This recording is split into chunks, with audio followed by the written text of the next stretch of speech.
নমস্কাৰ শ্বেয়াৰ মাৰ্কেটৰ মুখ্য বাতৰিলৈ স্বাগতম জনাইছোঁ ইউএছ মাৰ্কেটৰ পৰা আমি বাতৰি আৰম্ভ কৰিম ইউএছ মাৰ্কেট কালি বিৰাটে ধুনীয়া ৰেলী কৰিছে নেছডেক এছ&পি ডাউ জন্স তিনিওটা ইণ্ডেক্স ভাল ৰেলী কৰিছে ইউএছৰ শ্বাটডাউন শেষ হোৱাৰ আশাত এতিয়া মাৰ্কেট অলপমান ওপৰলৈ গৈছে ভালেখিনি ওপৰলৈ গৈছে নেছডেক প্ৰায় 2.3% মান ওপৰত গৈ পেলাই বন্ধ হৈছে ডাউ জন্স প্ৰায় 1% মান ওপৰত গৈ পেলাই বন্ধ হৈছে আৰু কালি মাৰ্কেট গ্যাপ আপ ওপেন হৈছিলে ইউএছত আৰু ওপৰতে গৈ পেলাই সাষ্টেইন হৈছে আৰু ক্লোজিঙো দেখাইছে সো ইউএছ মাৰ্কেটটো ফেণ্টাষ্টিক কিন্তু আজি ৰাতিপুৱা নেছডেক ডাউ জন্স দুইটা ইণ্ডেক্স ফিউচাৰ্ছ এতিয়া একেবাৰে ফ্লেট হৈ পেলাই ট্ৰেড কৰি আছে এছিয়ান বজাৰৰ পৰা কাইণ্ড অফ মিক্সড সংকেত হেংচেং ফ্লেট তাৰপিছত নিকেই অলপমান পজিটিভ জোনত ট্ৰেড কৰি আছে আৰু আমাৰ গিফ্ট নিফটি এতিয়া একেবাৰে ফ্লেট ওপেনিং ইণ্ডিকেট কৰি আছে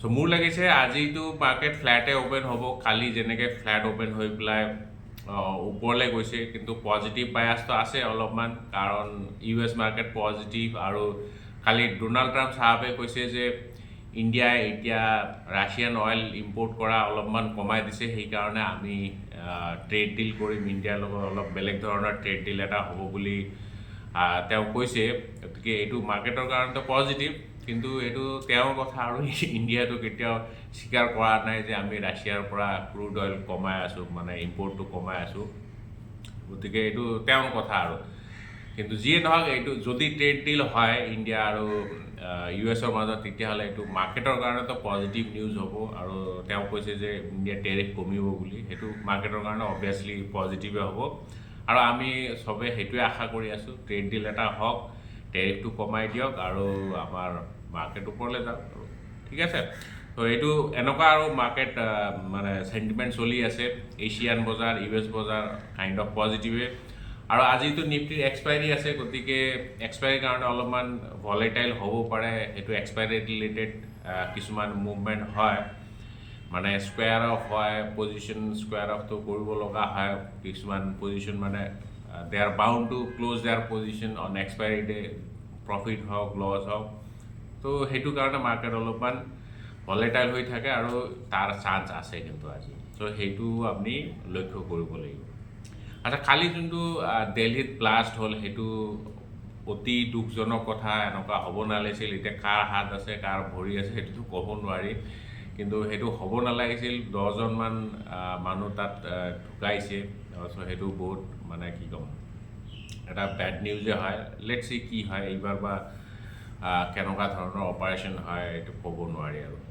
আচ্ছা যিয়ে নহওক এতিয়া ফিজিক্সৱালাৰ আই পি অ' আজি অ'পেন হ'বলৈ গৈ আছে ৰাইজৰ বহুত এক্সপেক্টেশ্যন আছিল এইটো আই পি অ' লৈ পেলাই এতিয়া চাওক বহুত ডাঙৰ ডাঙৰ নাম থকা আই পি অ'বিলাকতো লিষ্ট হৈয়ে আছে কিন্তু তেনেকুৱা একো খাচ নাই কালি লেন্সকাৰ্ট আই পি অ' একেবাৰে ফ্লেট লিষ্টিং হৈছে চ' ফিজিক্সৱালা বহুত হাইপত চলি আছে কিন্তু কি হয় ক'ব নোৱাৰি বাট নাম থকা কোম্পানী হয় one of the largest edtech company in India ত' চাব লাগিব আৰু গ'ল্ড আৰু চিলভাৰত কালি অলপমান কি ক'ম চমক দেখা গৈছে কালি গ'ল্ড প্ৰায় 2.5% মান ওপৰত গৈ পেলাই বন্ধ হৈছে 2,24,000 ওচৰত ক্লজিং দেখাইছে আৰু চিলভাৰ 4.5% নে 4% মান ওপৰত গৈ পেলাই বন্ধ হৈছে 1,53,700 ওচৰত গৈ পেলাই ক্লজিং দেখাইছে চ' গ'ল্ড চিলভাৰৰ মমেণ্টামটো এগেইন ঘূৰি অহা যেন লাগিছে কিন্তু মোৰ লাগিছে আগৰ নিচিনা হয়তো মমেণ্টাম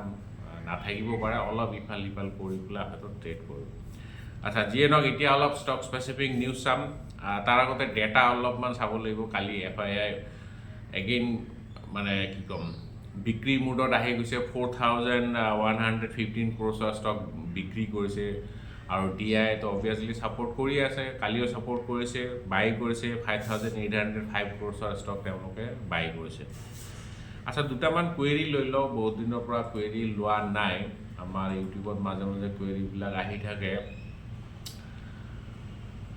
ৰাজীৱ গগৈ বুলি এজনে লিখিছে মোৰ টাটা মটৰ্ছৰ শ্বেয়াৰ আছিল ছাৰ TMPV মানে যোনটো পেচেঞ্জাৰ ভেহিকেল বৰ্তমান আছে কিন্তু কমাৰ্চিয়েলৰ শ্বেয়াৰটো এতিয়ালৈকে কিয় জমা হোৱা নাই প্ৰাইভেট ভেহিকেল দামটো কিন্তু আধা হৈ গ'ল ডিমাৰ্জাৰ হ'লে অবভিয়াছলি আধা হ'ব, যিমানখিনি ভেলুৱেশ্যন হিচাপে সেইটো হেৰি হ'ব আৰু প্ৰাইচটো নিৰ্ণয় হ'ব। গতিকে আধাটো নহয় চাগে, অলপ কমি গৈছে। যিয়ে নহওক, যিহেতু ডিমাৰ্জাৰ হ'ব সেইটো ভগাই দিব। ধৰি লওক ব্ৰেড এটুকুৰা আছে, দুভাগ কৰিব লাগে।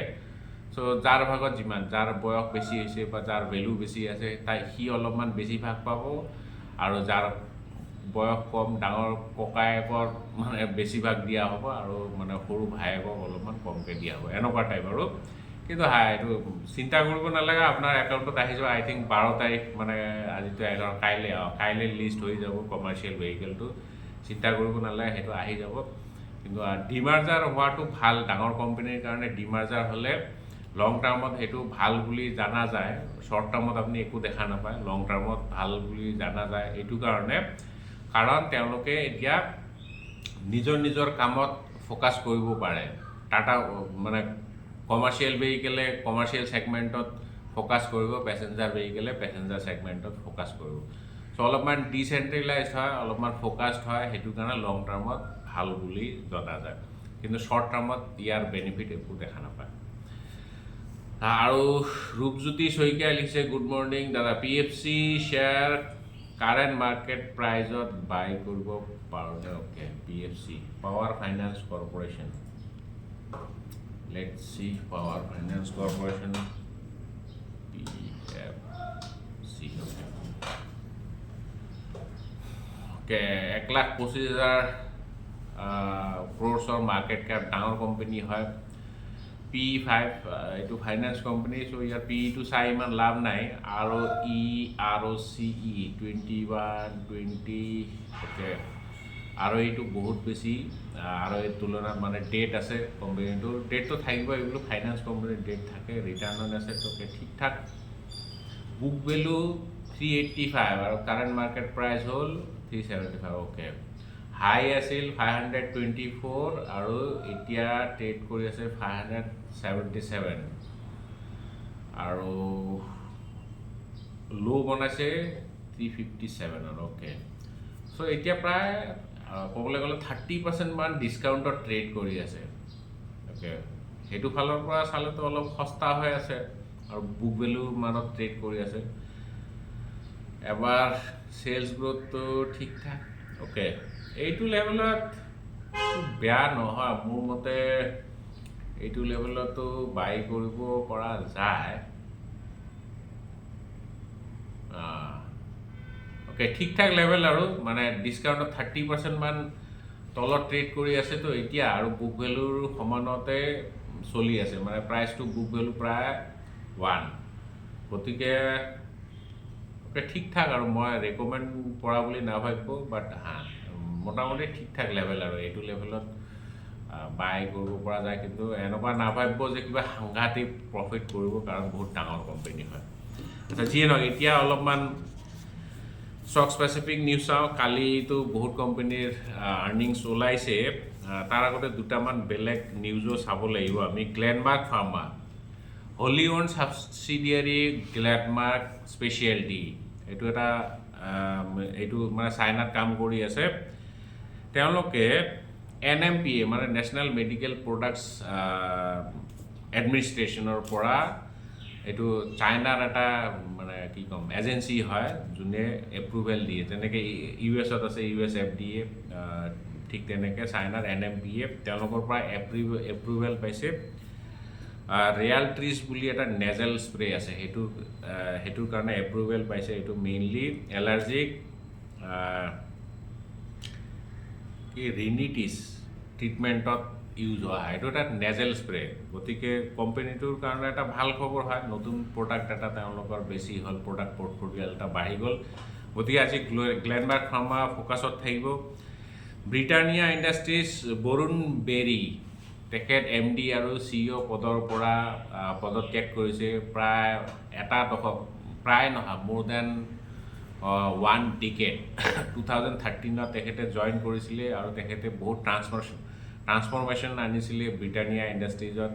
মানে তেখেতক কোৱা হয় বিস্কিট টু ডেইৰী বুলি, মানে বিস্কিটৰ পৰা ডেইৰী প্ৰডাক্টলৈকে তেওঁৱে ট্ৰান্সফৰ্ম কৰিছে কিছুমান নতুন নতুন প্ৰডাক্ট লঞ্চ কৰিছে ব্ৰিটানিয়া ইণ্ডাষ্ট্ৰিজৰ কাৰণে চ' তেখেতে ফাইনেলি ৰিজাইন কৰিলে সেইটো হয়তো বয়স ৰিলেটেড ইছ্যু হ'ব পাৰে আৰু সেইটো কাৰণে হয়তো ৰিজাইন কৰিছে চ' কোম্পানীটোৰ কাৰণে অলপমান নেগেটিভ আৰু ইমান ভিজনেৰী ইমান ডাঙৰ লিডাৰ এজন পদত্যাগ কৰিলে চ' যিয়ে নহওক কিন্তু বেয়া হয়তো কিবা যে নেগেটিভ হেৰি আছে সেইটো কাৰণে ৰিজাইন কৰিছে তেনেকুৱা নহয় মষ্ট প্ৰবেবলি বয়স ৰিলেটেড ইছ্যু হ'ব পাৰে চ' এথাৰ এনাৰ্জিৰ কালি ৰিজাল্ট ওলাইছে ৰেভিনিউ 50% ইনক্ৰিজ হৈছে ইয়াৰ অন ইয়াৰ আৰু EBITDA লছ তেওঁলোকৰ এইটো লছ মেকিং কোম্পানীয়ে হয় অলপমান কমিছে আৰু লছটো 139 ক্ৰ'ৰ্ছৰ পৰা 133 ক্ৰ'ৰ্ছ হৈছে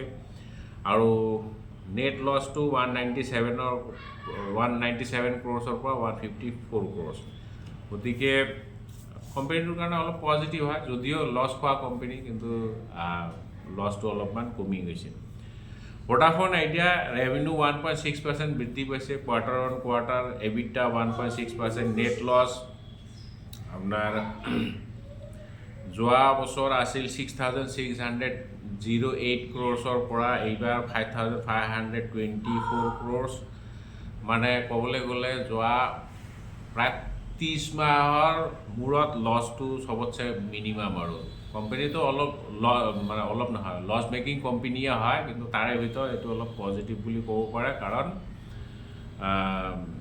বহুত দিনৰ মূৰত প্ৰায় 3 বছৰ 30 মান্থছ মানে এৰাউণ্ড 3 ইয়াৰ্ছ আৰু 3 ইয়াৰ্ছ মানৰ ভিতৰত চবতছে লছটো কম আৰপু 180 ৰুপিজ যোনটো মানে 8.7% বৃদ্ধি পোৱা বুলি মানে গম পোৱা গৈছে তাৰপিছত বাজাজ ফাইনেন্সৰ ৰিজাল্ট ওলাইছে fantastic result AUM growth 24% year on year AUM চালে আচৰিত হ'ব 4.62 লাখ ক্ৰ'ৰ্ছৰ AUM এছেট আণ্ডাৰ মেনেজমেণ্ট তাৰপিছত কোম্পানীৰ যদি লোন বুক চাই লোন বুকৰ 26% বৃদ্ধি পাইছে 121 লাখ ক্ৰ'ৰ 121.7 লাখ ক্ৰ'ৰ্ছৰ তেওঁলোকৰ loan book huge loan book ধৰিব পাৰিছে নহয় কিমান ডাঙৰ কোম্পানী চ' NII 22% বৃদ্ধি পাইছে আৰু নেট প্ৰফিট 22% বৃদ্ধি পাইছে দুইটাই 22% বৃদ্ধি পাইছে আৰু নেট NPAটো অলপমান খালি বৃদ্ধি পাইছে সেইটো অলপমান শ্লাইট নেগেটিভ 10 বেচিছ পইণ্টৰ বৃদ্ধি পাইছে 0.5%ৰ পৰা 0.6% হৈছে চ' আজিৰ মুখ্য বাতৰিত ইমানে কাইলৈ আমি আকৌ লগ পাম জয় আই